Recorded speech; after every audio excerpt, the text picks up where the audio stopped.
Washington میں امریکی صدر کی موجودگی میں پریس ڈنر کے دوران فائرنگ، امریکی صدر، نائب صدر اور کابینہ ارکان محفوظ رہے۔ صدر ڈونلڈ ٹرمپ نے پریس کانفرنس کرتے ہوئے کہا کہ فائرنگ کرنے والے کے پاس کئی ہتھیار تھے۔ ایک اہلکار کو گولی لگی مگر وہ بلٹ پروف جیکٹ کے باعث محفوظ رہا۔ آج آزادی اظہار رائے پر حملہ کیا گیا، جلد معلوم کر لیں گے کیا وہ اکیلا شوٹر تھا۔ یہ پہلا موقع نہیں جب ریپبلکنز پر حملہ ہوا ہو۔ ہمیں اپنے اختلافات ختم کرنا ہوں گے، ہم 30 دن میں اس سے بڑی تقریب منعقد کریں گے، ہم نے ملک کی حالت بہتر کی، بہت سے لوگوں کو یہ پسند نہیں۔ واشنگٹن سے ایکسپریس نیوز کے نمائندے فضل خالق ہمارے ساتھ ہیں۔ فضل خالق بتائے گا کہ اب تک مجموعی طور پر کیا سامنے آ سکا ہے اس حملے کے بارے میں، حملہ آور کے بارے میں، اور یہ بھی بتائے گا کہ وائٹ ہاؤس میں کیا ماحول ہے اس وقت۔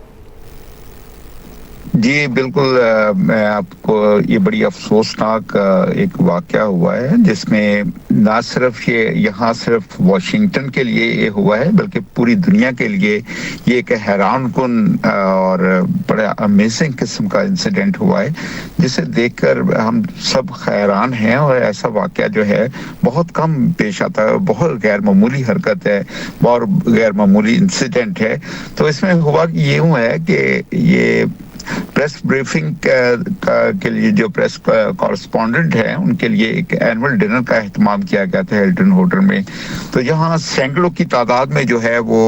مہمانان گرامی موجود تھے، جس میں ہائی لیول کی لیڈرشپ موجود تھی، جس میں جے ڈی وینس تھے، صدر ڈونلڈ ٹرمپ تھے، ان کی اہلیہ موجود تھیں، سی آئی اے کا اسٹاف تھا اور دیگر آفیشلز شامل تھے، جس میں سیکرٹ سروسز کا بہت ہی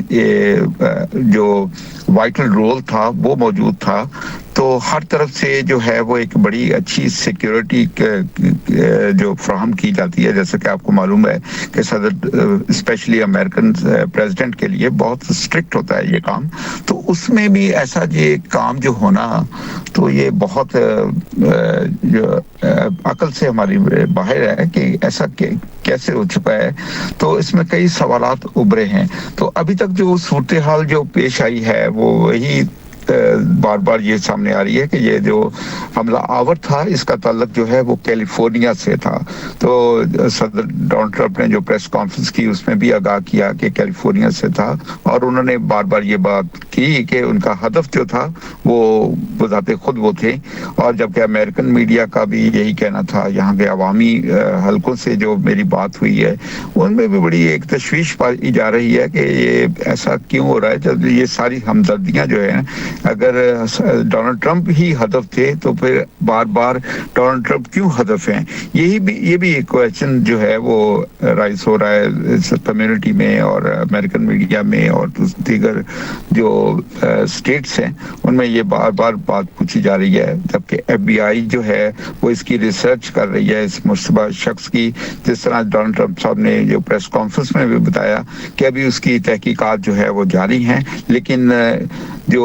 انیشل جو اس کی پروسیجر ہے اس میں صرف ان کو یہی پتا چلا ہے کہ یہ ان کا ہدف جو ہے وہ ڈونلڈ ٹرمپ صاحب تھے۔ تو اس کے علاوہ جب انہوں نے پریس کانفرنس کر رہے تھے تو ایک صحافی نے ایک سوال بھی کیا کہ کیا یہ جو ریلیٹڈ ہے انسیڈنٹ کہ ایران سے ریلیٹڈ ہے، تو انہوں نے اس کے سوال کو جو ہے وہ یکسر مسترد کر دیا۔ انہوں نے کہا یہ ایسا نہیں ہے، میرے خیال میں یہ بالکل ایسا نہیں ہے، تو کیونکہ اس سے ریلیٹڈ نہیں ہے، لیکن یہ ضرور ہو سکتا ہے اگر دوسری طرف دوسرے اینگل سے ہم دیکھیں تو اس کا تعلق جو ہے وہ مذاکرات سے بھی ہو سکتا ہے کہ کسی نے ان کو کیا سپاری دی ہے، کس طرح کر کے کہ ان کو ڈونلڈ ٹرمپ کو ہدف بنایا جائے۔ تو یہ ساری چیزیں جو ہیں وہ سامنے جو تحقیقات کے بعد جو ہے وہ آئیں گی۔ کیا یہ اکیلا شخص تھا یا اس کے ساتھ کوئی اور جو گروہ تھا جو رسپانسبل ہیں تاکہ ان کی تحقیقات مکمل کر کے ان کو کیا جائے۔ تو یہ وہ شخص تھا جس کے پاس ایک سے زائد ہتھیار بتائے جا رہے ہیں کہ اس کے پاس تھے ویپنس سے۔ تو اچانک جو آواز جو گونجی اس میں ہال میں، تو حالانکہ یہ جو شخص تھا وہ موومنٹ بھی کر رہا تھا، تو جیسے ہی اس نے سیکرٹ سروسز کو ان کا بھی یہی کہنا تھا کہ انہوں نے کہ اس شخص نے حصار کو توڑنے کی کوشش کی ہے، تو انہوں نے لیکن اس کو کیپچر کر لیا، اس کو اریسٹ کیا موقع پر بھی، اور